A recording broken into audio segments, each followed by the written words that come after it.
For the readers, I don't think I've mentioned this, but my last completed book was the third book in a trilogy. It's called The Dream Rider Saga.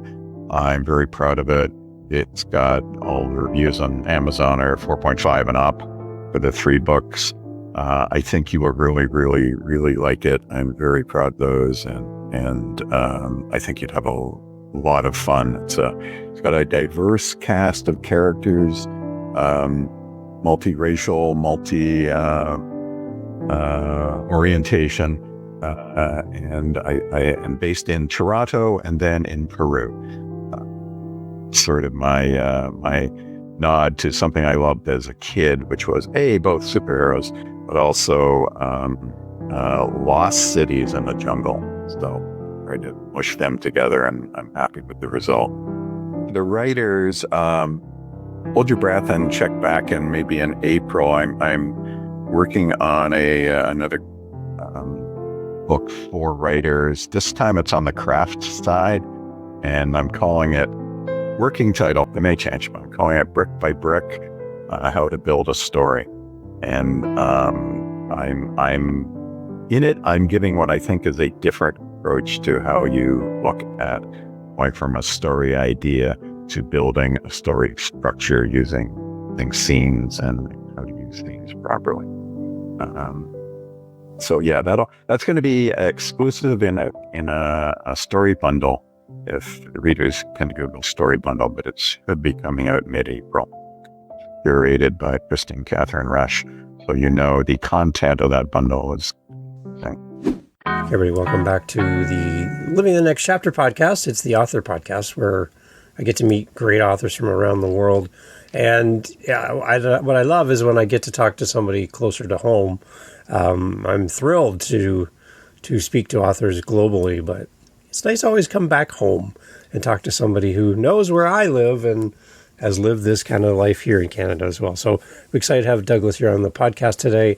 He's got a lot to talk about, not only from his own writing and stories that he loves to tell, but also resources to help authors. So he's the perfect combo for what we try to do here on Living the Next Chapter. Celebrate authors and encourage you on your journey, but also give readers something to fall in love with. So Douglas is here, and we're going to have a great conversation. Douglas, welcome to the show. Nice to have you here on Living the Next Chapter. Great to be here, Dave. Thanks for having me on. Excellent. So I mentioned you're here in Canada, so as I. Can you tell everybody where geographically you are here in Canada? Yeah, the easy answer is Toronto, but we're actually in a suburb just northeast of the city. Good. Up in a place called Unionville. Beautiful. Excellent. So you and I are sharing the hope that this pile of snow that we've had dumped on us for the last 2 months is slowly dwindling. We're actually getting double-digit temperatures up here. Right. And double-digit in Canada, folks, that's in Celsius. Yeah. So. There's some math involved there. I'm sorry. But yes. Yeah. I just did my first story of the day. There you go. Good. Got that in. And we're both kind of a little, maybe I want to speak for myself, a little dragging today. We lost an hour with our overnight change in our Eastern time zone. So last night. So yeah, everything's a little off for me a little bit today, but I'm getting there. It's good. Did that time change affect you at all, Douglas? I have my coffee, so okay, I'm good. We are hashtag sponsored, just like that. I like that. Great. We, like I was mentioning in the intro, Douglas, and we chatted, I have a lot of authors who listen to the show. They come here looking for inspiration from someone who's further down the road than they are as a newly minted author to be. And they're just looking for some kind of guardrails, some kind of insight, some kind of motivation to find their voice as a writer. With all of the things you've done in the past to help authors and help writers, and from your own experience, what do you think would have been helpful for you to hear early on as a writer, maybe in a conversation, like on a podcast like we have today, that really could have given you kind of that, well, we call it our North Star, but that thing that you should be focused on, maybe that motivational piece you needed early on? How can we encourage an author listening? That's a pretty broad ask, but how can we encourage that author today listening on finding their voice maybe as a writer? Wow. I think early on, I wish someone had told me just do it, just start writing. I waited until I was in my early 40s before I finally sat down and started chasing the writing dream. And that all came about, like I started then because one of my all-time favorite authors had passed away at a far too early age, Roger Zelazny. And you always tell yourself, well, I'm gonna do it someday. I'm gonna have the time, and then it just made me realize I wouldn't necessarily have the time. I think the other thing, and I tell this to all beginning authors, it doesn't matter what age you are, is there's a tendency to want to sit down and write that great North American novel. Really, really, I strongly recommend you start with short stories. It's just easier. That first novel is going to be terrible. Sorry, it's going to be terrible because you're learning as you're writing, and it's hard to write. It's hard to learn from writing just one thing, one huge project. The example I give is, okay, let's say that novel is 100,000 words and you get it done. Your other option was that you sat down and you wrote 25,000 word short stories. And in those short stories, this is what I did when I started with short fiction, obviously. And I tried something new with every new story. So you tried, present tense, first person, third person, narrative, omniscient narrator. I tried fantasy, high fantasy, urban fantasy, science fiction, horror. So I tried everything over my first 20 stories. Every one of them I can point to and I say, okay, that one I was trying to do this. I introduced this new thing I was going to try. After those 100,000 words, you're going to have a lot more what I call, tools in your writer's toolbox. You're going to have tried more things. Doesn't mean you've mastered every one of them, but you're going to be able to handle more scenarios. In that 100,000 word novel, you have to have picked a genre. You'll have to pick a voice. Might be able to alternate voices, but the point is you learn more in writing starting with short fiction. The other advantage, Dave, is that when you write the stories, you got to send them out to market, and then you start getting feedback. And the first bit of feedback is going to be rejections. Yeah. It's going to be rejection. Then you start to get an encouraging piece of feedback, which is some sort of personalized rejection. Sounds like an oxymoron, but you're going to have some editor who says, we really like this, but we had a very similar story from a big name author, and we took that for this issue. Right. But looking forward to seeing your next one. And that really helps a beginning author. Yeah, I think well that's I like the framing of that too, because it's not a no to you. It's not right now for the style of what you've written. Yeah, that's interesting, because they want to compete with their own authors, right? And have two authors going at each other for the same market, right? So that makes a lot of sense. So I like that. Yeah, they don't want their readers to be disappointed saying, "Hey, I just read almost the same story, two stories back in this issue." Yeah. So, yeah. Great. The idea of this show is I really wanted, Doug, to give authors a kind of a foothold, an advantage, a leg up, I guess, early on, so they don't feel so alone in this journey. Like, there's a lot of resources online. There's a lot of books about writing, but to hear it from a first-hand account of somebody doing it, I think is A, it's motivational, and B, I think it just kind of gives people just a little cheat code, I guess, maybe, just to help them and encourage them. That's kind of the idea. Yeah, no, I totally agree, and I don't want to start with a plug, but yeah, I had so many beginning writers, that I'd meet at conventions or something, and they'd come up to me and they'd say something that they're doing, and you want to be helpful and enthusiastic, but a lot of times what they've done is a really bad mistake. And so I wanted to find a way where I could kind of give them a safe path forward if they're going to start. So I actually did write a book called Playing the Short Game. Just came out in its second edition, and it's aimed at beginning writers. And it explains why short fiction is the way to start, and then it also steps you through everything you need to know to sell your first story, and then if it's sold, to work with an editor, look out for traps in a contract, etc., and then basically build a career in short fiction. So same attitude. I did that because I wanted to kind of pay it forward to writers who are coming up. Yeah, and I'm on your website, smithwriter.com, while we're chatting, and you have a tab on there for writers, and I love that. There's a reason why these things are on everyone's websites, but you actually have things directed towards the authors we're trying to help here at the beginning. So we'll have a link, obviously, for your website. We'll talk more about that as we chat, but I'm just glad to see that you got something there for writers as well. That's great. Yeah. Excellent. Let's jump in. You have well, we're going to have a 2-hour, 3-hour conversation just around your books alone, but you have like a pretty rich background on what you love to write and kind of your approach to this. As you look back at what you've been working on in the past, can you kind of identify for us how your audience has kind of developed over time? Because we kind of have an idea of who we think we're writing to when we first start, but it kind of morphs over time and your audience becomes more and more clearer.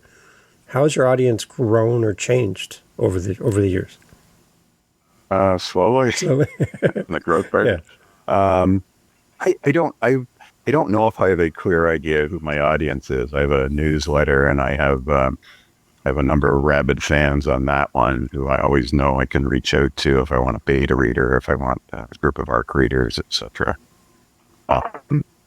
They have pretty diverse tastes, which is good because, when I started out short stories, I just wrote everything. I wrote any story idea I had. I didn't tie myself to a genre or anything. When I started writing novels, written 4 novels so far, they're all in urban fantasy. One's a shapeshifter, and the other one is my own take on YA urban fantasy superheroes, a very unusual superhero. I don't know if I didn't know when I started writing those if there'd be an audience for any of that, because I write the books I want to write. I write the stories I want to write. I know I keep getting bugged by fans who love my first novel. It's called The Wolf at the End of the World, and it's a shapeshifter novel. It's in my own universe of shapeshifters, and I keep getting people asking, when are you going to write the next one in that series? Because I sort of I'll leave it on a cliffhanger, but I leave it, obviously, that it's going to be more in this series. So I know I have some people who like that series. The trilogy's done well so far. I didn't really expect that I'd ever be writing more in that universe, but we'll have to see. But right now, having said that, right now I'm writing a near future post-apocalyptic science fiction novel, which ties into a number of my short stories. There's a story called Memories of a Dead Man, and it kind of, I wrote that story because I knew I'd eventually write a novel. And I wanted to explore the main character, this dead man character, from the viewpoint of other characters around him. So you're never in his head in that story, in his point of view. And I did that purposely because I wanted to feeling for who this character was and other people thought of him. Right. I wrote a character where you're in his head quite a bit now. This might seem like a little bit of an interesting little diversion here, but I was talking to a person who does like really fancy like ceilings in people's houses. And I'm like, wow, like you're just like an artist, the way you can craft these beautiful ceilings. He does big mansions and stuff. I said, if I was you, I would like to kind of like, sign this somehow and just autograph my work, right? I said, do you ever do that? He's like, well, no, I can't. I can't visually write my name on somebody's ceiling. He said, but I always sign the ceiling before I start. And then I go over top of my so it's always there. And every project I do, my signature is there. You may not see it, but I know it's there. And as authors, I think you have your own unique signature that makes you compared to everyone else that writes books. So what do you think your unique signature is? Even if it's not blatantly out there, it's on the cover of your book, but your signature of you as a writer that you kind of blend into what you do. What's kind of one of the commonalities across so many different types of books that you have in your library that you might say, well, this would be Douglas's signature? Do you have something like that? Yeah, I think if I have to pick one, and it does come up in a lot of reviews, which makes me happy because, the thing I love, Dave, when I read stories, the thing that pulls me in, or the reason I stop reading a story or watching a TV series or whatever, is the characters. If I can connect to the characters and I feel that they're well defined, they're different from each other, they all have little quirks and sharp edges to them, I'll keep watching or I'll keep reading. And probably the most common thread in reviews of my work is I'm really good at developing characters. And even in the short stories, that's what always makes me happy when I hear that. You write a 3,000 word short story and someone says this, first of all, it seems so much bigger, but I could connect to these characters within the first few sentences. They seem built to me. Wow. So I'd say that's number one. This one's kind of weird because the other one that comes up a lot is I'm often described as a very visual writer, very cinematic. Oh, I could see this at the movie or something like that. I find it kind of funny because the thing I struggled with for so long, and I still don't enjoy it, but it's describing the setting. It's giving the reader the visuals of the scene. And I guess if you know you're struggling with something, eventually you focus on it enough that you're half decent at it. Yeah. But it always makes me laugh because I enjoy writing characters. I don't enjoy writing setting. Yeah, that was one of my next questions. What's one thing that you love about the writing process, and one thing that you kind of seem to kind of push down the priority list and kind of becomes a thing you have to do when you have to do it, but it's not your first thing that you want to do? So yeah. It would be setting. Yeah. Really. And the first novel I wrote, I was aware that I hated setting, and you get a kind of head of steam going when you're writing one day, and then you come to a passage where, okay, the character's just arrived in this small northern Ontario town. She steps off the bus, and I've got to describe what she's seeing around her. Yeah. And I would just put square bracket, insert description of street scene here, and end square bracket, and then move on, and go back and do it. And, it worked because, as you say, eventually you have to do it. But I remember being in a workshop run by Christine Catherine Rush, who your listeners may know. She's a multi-award winning author and editor. She used to edit magazine of fantasy and science fiction. She writes across all genres, like every fantasy, romance, science fiction, mainstream. And a really good teacher of craft. And I was in one of her craft workshops, and she started by walking up to the whiteboard and writing, setting is character. And then kind of asking us, what do you think that means? And, a lot of people would say, well, Hemingway's Old Man and the Sea, the setting can be an actual character in the story. Thinking that they nailed it. She said, nope. So what she's saying is that when you're writing a scene in a story, whether it be a short story or a novel, but you have to be in a character's point of view.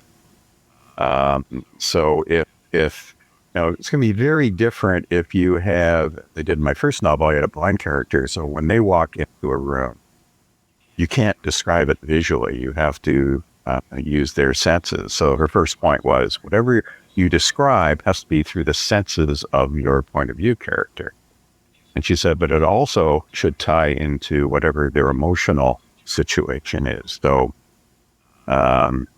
example, if a teenage girl walks onto a beach, and when she was 6, her older brother drowned on a similar beach, you have to mention some sort of emotional reaction.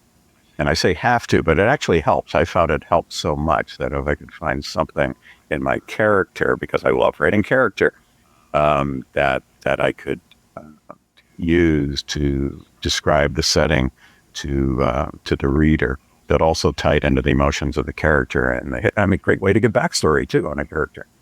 So anyway, it was one of my biggest aha moments as a writer, and totally changed the way I address setting now. Yeah, I love learning from authors because, we fall in love with our favorite author, and we see kind of their journey, and we're like, how, especially with somebody prolific who's been writing for a long time and has, again, so much variety to what you do. You're just like, how did they get here? Like, you're just like, I've had one author on, I think he has like 60 books. And I'm like, come on now. Like, can you save some writing for everyone else? Like, wow, you just got so much to offer. And I can tell an author who loves what they do, right? Not just in the sheer volume, but the passion they have for what they do, right? I wish I had 60 books. I'm not a fast writer. Yeah. And the other thing, Dave, back to, what I wish I'd done differently is I waited. I spent like the first 10 years just writing short fiction. I think it made me a much better writer. But I wish I'd kind of jumped into the long form earlier. Okay, so before we jump into what we're working on right now and what we're chatting about on the show, with so much to offer to readers, it can be a little bit overwhelming for a new reader coming into your world because they really don't know where to start unless you just go back by date and start at the beginning of when you first started. But in podcasting, same thing. We have a lot of episodes. It's hard to know where to begin. And you just see this wall of content and you're like, I just don't know where to start.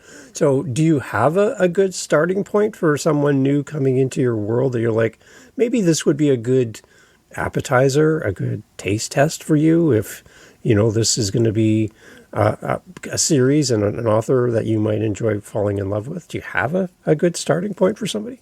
It depends if they like short fiction. If they like short fiction, I just pick up one of my collections. Yeah. So the collection was Impossibilia.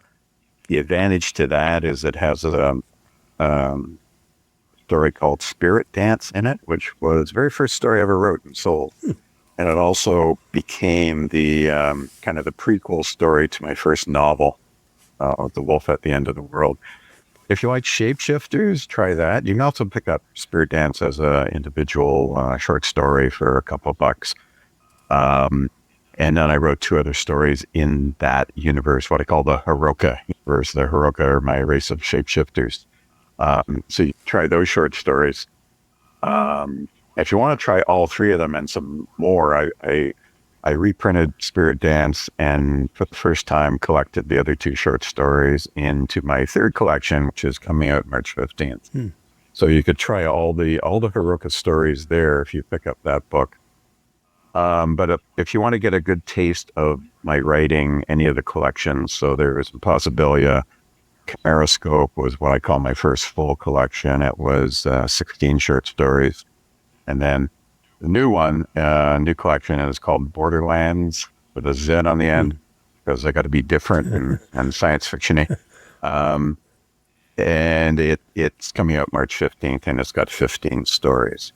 And if you like the Hiroka stories, then try The Wolf at the End of the World. And I do promise there will be a sequel to that. My favorite authors and who became a friend over the last couple of decades, Charles DeLint. He wrote the intro to Wolf at the End of the World, and he keeps bugging me. He says, "When are you going to write the next book?" So I have promised that I will. It's nice when someone else like that picks up on what you're doing and is cheering you on as well and wants more. That's a good sign. Yep. That's a good sign. Let's talk about. Yeah, he wrote. Sorry, yeah. Another on Charles. He wrote the intro to the upcoming collection as well. So wow. I imposed on him once again. He kind of wrote that intro. It's amazing. Let's talk about Borderlanz, and let's go a little bit deeper on that as well, because I think as readers, this is something that we can fall in love with. And right now, I'm looking at your website. Pre-orders are out for this right now. Is that correct? Yeah, if you want to save a couple of bucks, you can pre-order it now. Any major retailer, Amazon, Kobo, Barnes & Noble, Apple, Google Play, and there's a few others. Smaller ones. You can pre-order it now, and then it will be delivered to you however that website delivers their ebooks when it drops on March 15th. It is maybe something for the writers. Again, back to the recommendation of starting with short fiction.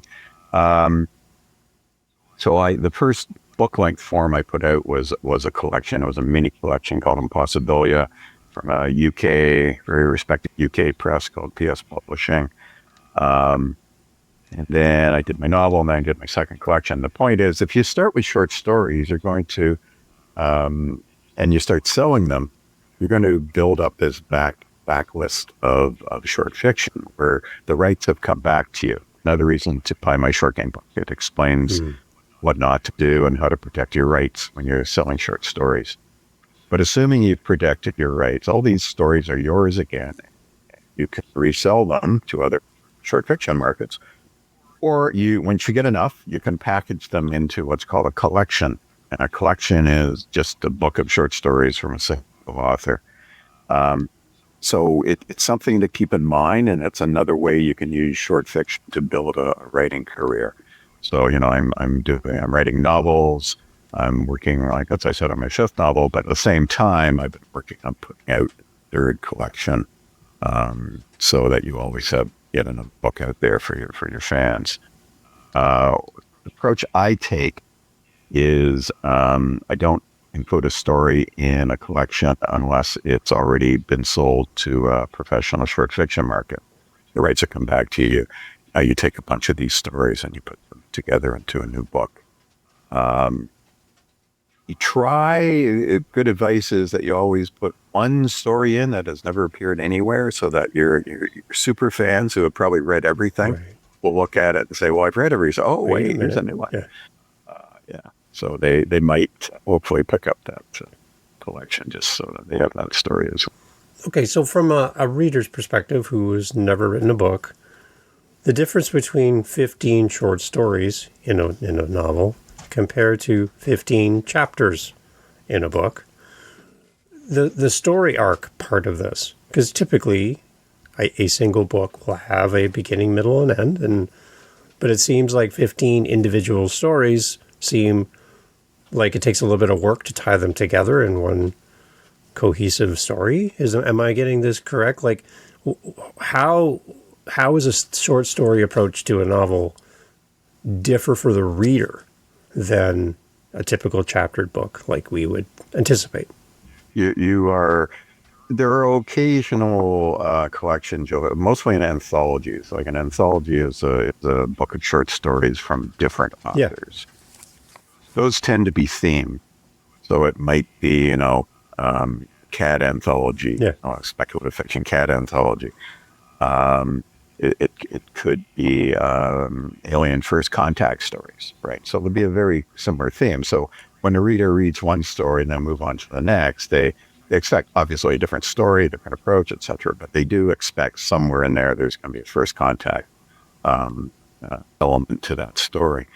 In a collection, they're all different. And as I said, I write everything. I write humorous, dark fantasy, humorous fantasy, high epic fantasy, dark science fiction, funny science fiction, space opera, space exploration, everything. You'll find every type of story in my three collections. Again, in my book, The Short Game, I talk about putting together a collection. And one of the things I say that is the hardest thing to do in a collection is you, the author, you have to figure out what order to put these stories in. Right.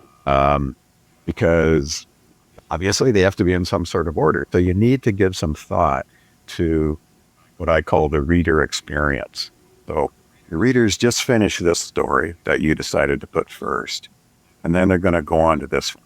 Oh, if your opening story was a real dark science fiction story, what do you want to follow that up? Yeah. Want to follow up another dark one, or maybe something a little lighter? And if you've got a mix of genres in your collection, maybe you want to switch to fantasy. Up to you. It's your choice. It's your collection. But what I stress to them is think about the reader experience. How would you feel as a reader if you read story A and then you went into story B? Is that good? Maybe you can ease them into that super, super dark story that you have and give them something a little lighter or more positive. And maybe if it is super dark, you follow it up with something that's really positive. So there's a lot of thought that goes into a collection. I don't know if I've got the right sequence, in any of my collections. No one's ever commented on that. But the advice that you generally hear, and this is mostly from professional publishers who do collections and do anthologies, is you want to figure out what your 3 best stories are, maybe your 4 best stories out of the collection. And you want to start with your 2 of your best, because you want to pull them in right away. Especially if they're browsing in a bookstore and they start reading the first story, you want it to grab them right away, pull them in. And then you don't want it to sag immediately after that. So you want another good story after that. And, okay, now I'm going to keep reading this. This guy's good. And you want to leave them with a really good feeling at the end. So it doesn't mean it's a happy story, but you want to leave them with a good memory of an excellent story. So you put another strong one at the end. And then you put what you think is your another strong story in the middle, as they say, as a tent pole, in case things are flagging, you pick them up again and get them hooked again and they keep reading. It's hard to do. There's another thing Chris Rush always tells us is you're the worst judge of your own work. So the story that you think is so good, other people are like, oh, no, that sucks. It helps when if you're doing a collection, you've sold these stories. So I start Borderlanz, I start with an award-winning story. So I'm thinking that's fairly safe. And it's one I really like. It's different. It's got a great hook in the first line. And I end with a story I sold to a magazine of fantasy and science fiction, which has always been my dream market. And so I put that story at the end. The point is, it's subjective, and you've got to kind of try to put yourself in the reader's head and look at what the emotion is that the reader will have finishing that story and then deciding how you want them to feel going from there to the next story. It's tough. It is tough.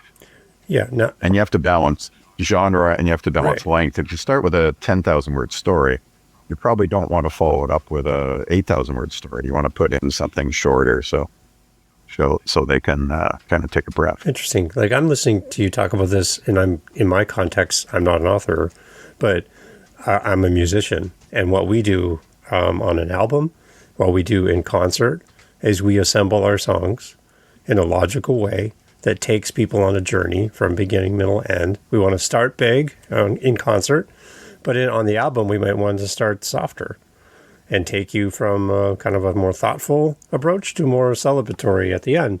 Like, you have this freedom of how you arrange what you do in a certain way that for the outcome you're trying to get to, right? So we put a lot of time and effort into why is song one on the album? Well, it's because we want to invoke this kind of response from our audience by hitting play for the first time and go, wow, right? And same thing in concert. We want to have that first note to be the thing that makes people come rushing into the room and go, oh, it started, right?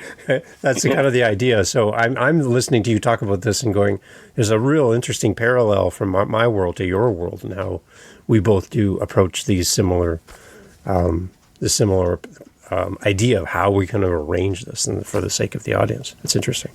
Yeah, it is interesting. So my granddaughter, Bridget, has her musical project is called His Wife. She's a Toronto indie singer, songwriter, performer.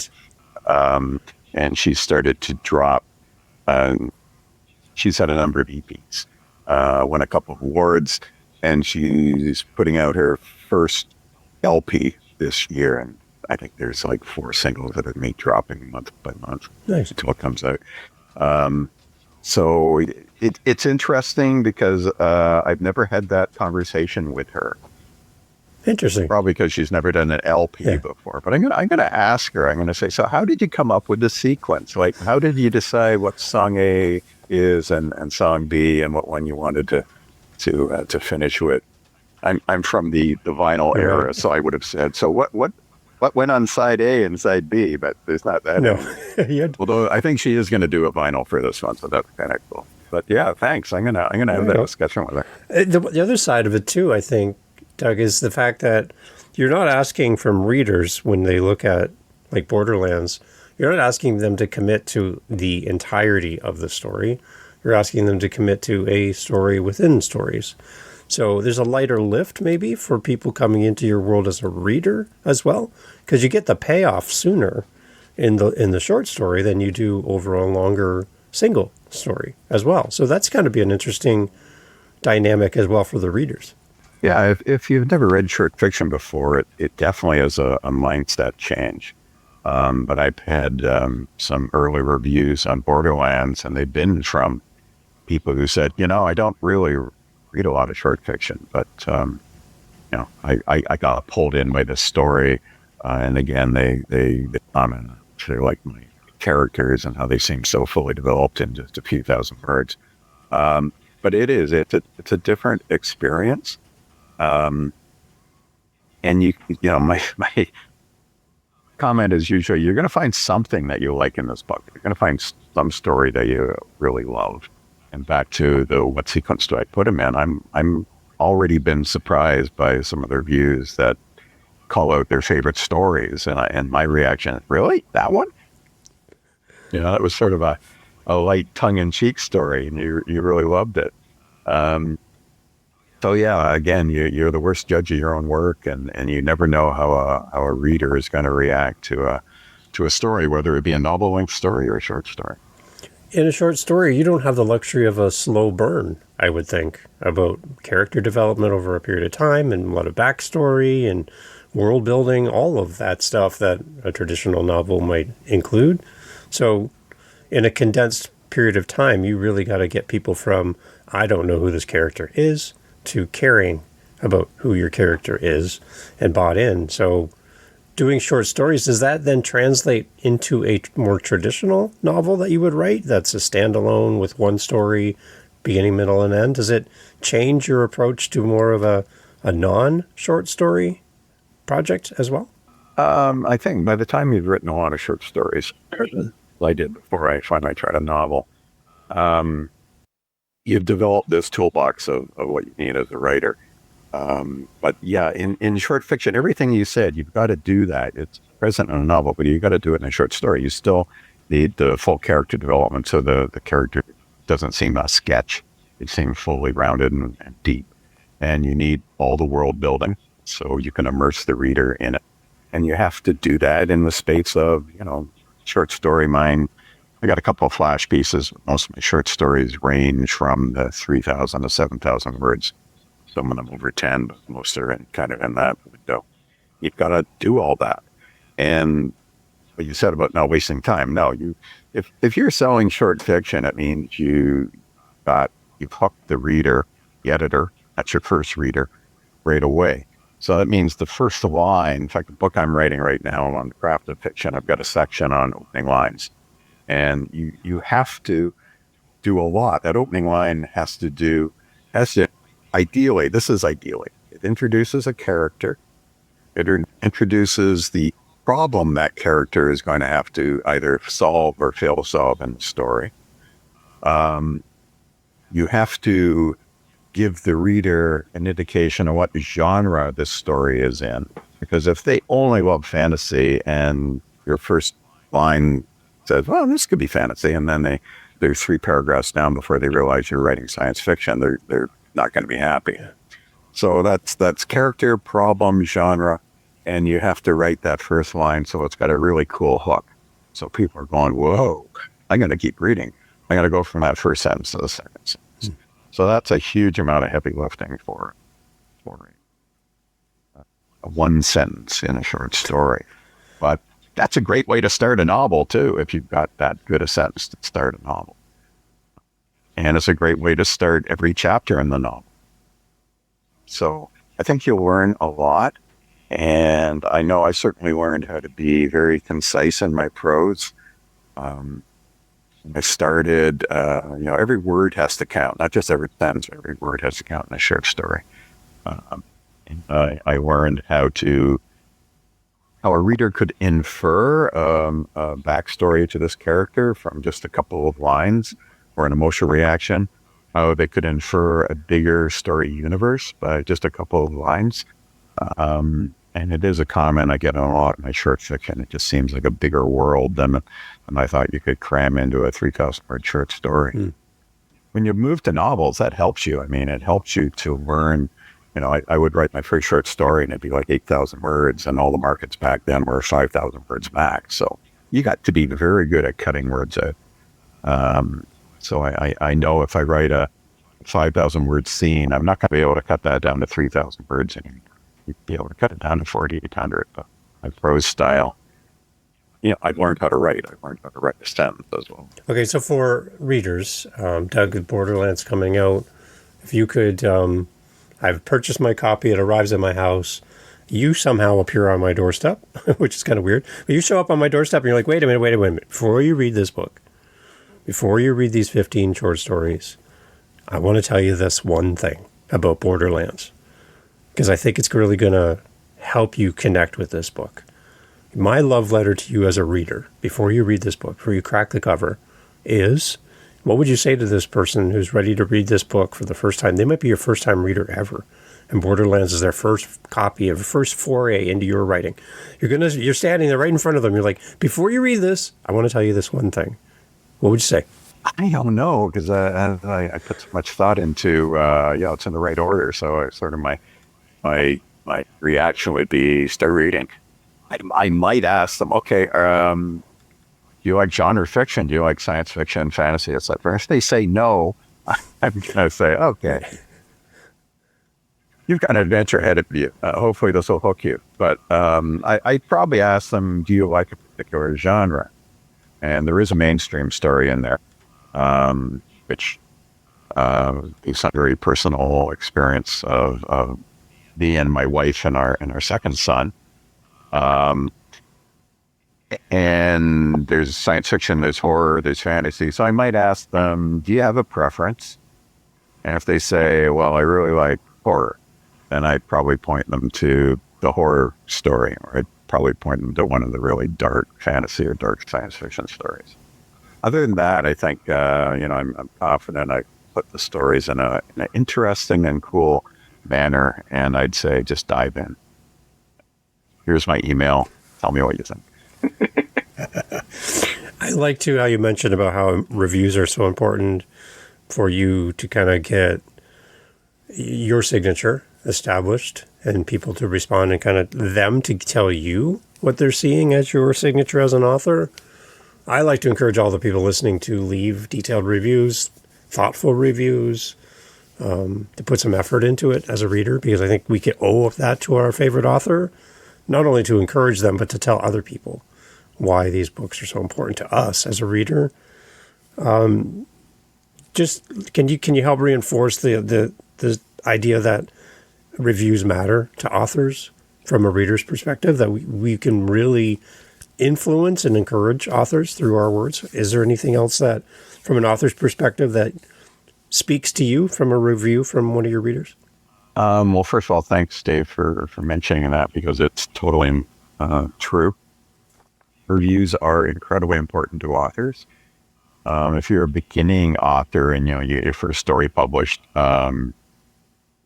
when you get your first positive review, it's going to be a thrill. You'll go back and read that, learn how to do pull quotes. Another thing I cover in the short fiction book.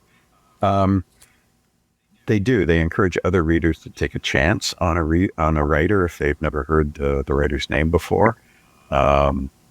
They help, the retailers, give them a reason to, push the book up in their algorithms.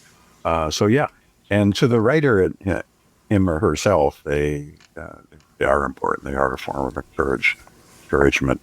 We all have fragile egos, and we all love to hear stuff about our books. Having said that, one of the things I recommend in my short story book, the short game, is when you do sell your first short story, don't read the reviews. Because the problem, especially with a beginning writer, is a negative review on your first sale can be absolutely devastating. Just send them into a spiral of depression, and they'll never write again. So another piece of advice is get a trusted friend to be your review filter. So They can put out a Google search for the title of your book, and when they come across a review, they can read it.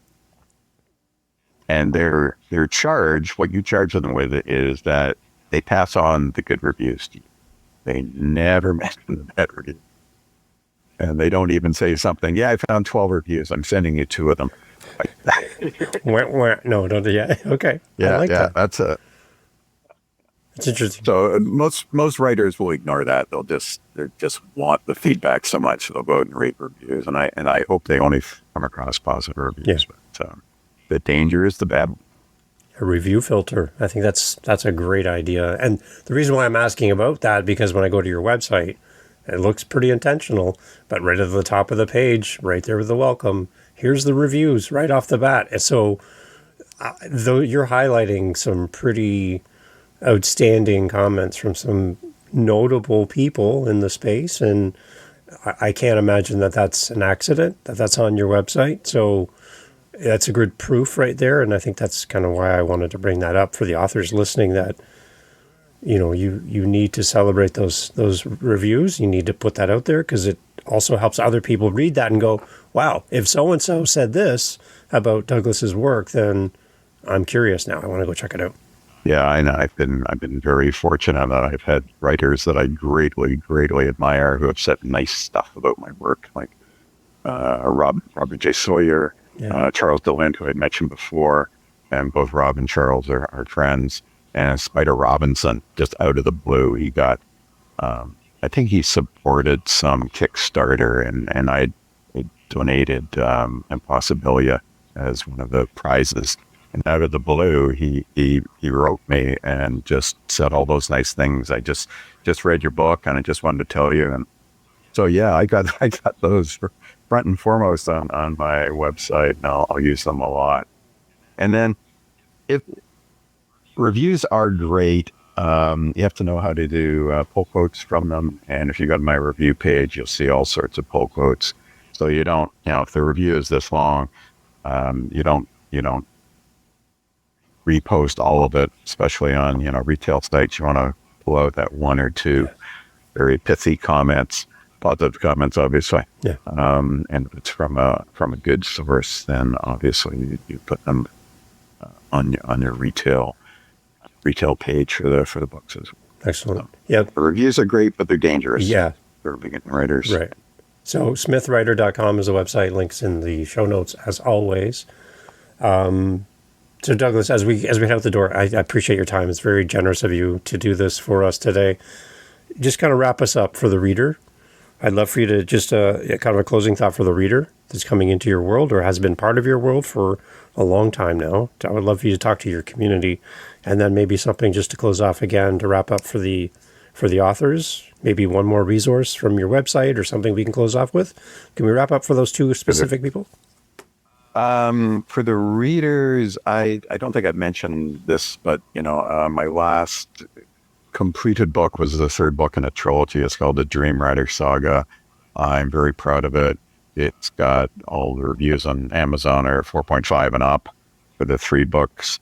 I think you will really, really, really like it. I'm very proud of those, and I think you'd have a lot of fun. It's got a diverse cast of characters, multiracial, orientation, and I am based in Toronto and then in Peru. Sort of my nod to something I loved as a kid, which was both superheroes, but also lost cities in the jungle. So tried to mush them together, and I'm happy with the result.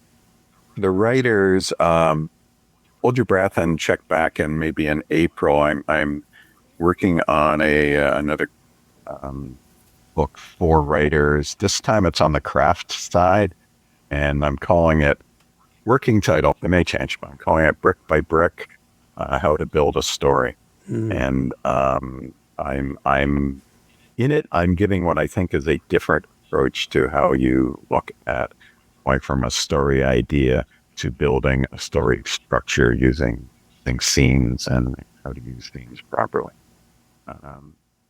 So yeah, that's going to be exclusive in a story bundle. If the readers can Google story bundle, but it should be coming out mid-April, curated by Kristen Catherine Rush. So the content of that bundle is. Nice. See, I knew you wouldn't disappoint. That's great, Douglas. Thank you so much. Thank you for doing this. Thank you for sharing your time with us so graciously. I appreciate that. I'd love to have you back in the future and catch up. I know the audience loves to reconnect with our past guests and just keep their finger and thumb on you and know what's coming next and celebrate with you as well. So please keep me in mind. If we can ever have you back, I'd love to have a few more minutes with you. It'd be great. Great. I'd love to come back, Dave. And again, thank you so much for having me on. This has been fun. You're a good interviewer. Thank you. I appreciate that. Now you have to get some musical stuff to talk to as well in your home and your family as well. So I'm glad we gave you a little bit of homework too. That's good. Yeah. I love it. Everyone, okay. All the information, as always, in the show notes for Douglas. I'd love for you to go check out his book, books, like Books Galore, and smithwriter.com, the website. A lot of great information there. And if you're building a website and you're like, what should I have on my website? Here's a good example of some things you should consider as an author, putting your face out there and your stuff to the world. I think you can learn a lot just looking at smithwriter.com as well. So Douglas, again, thank you so much for being on the show. Hey, thank you so much again for pressing play. As you've heard, great guests on the show. And one thing you didn't hear in this conversation is what? What did you not hear? Think about it for a second. That's right. Not a single solitary commercial for a mattress or a supplement or a whatever you call it. No. Why? Because we don't want to break up the conversation with commercials. So the fact that you're still here means that you are a fan of the show, I'm assuming. So if you want to help to keep the podcast going and to make me feel really happy, all I really care about is coffee. Okay? I just got to be honest. I love coffee. I'm drinking one right now. It's starting to get cold. I need to warm it up. Helping us with our Buy Me a Coffee link over at livingthenextchapter.com and also in the show notes helps kind of keep the lights on around here. Remember, I'm doing this for free. I'm paying for everything. So I would love to have a little coffee donation, even $5. Kind of fills up my cup, and I would love to enjoy a coffee from you. So if you're interested, again, thank you for listening, but you can use our Buy Me a Coffee link and fill up the cup. Thanks for being here.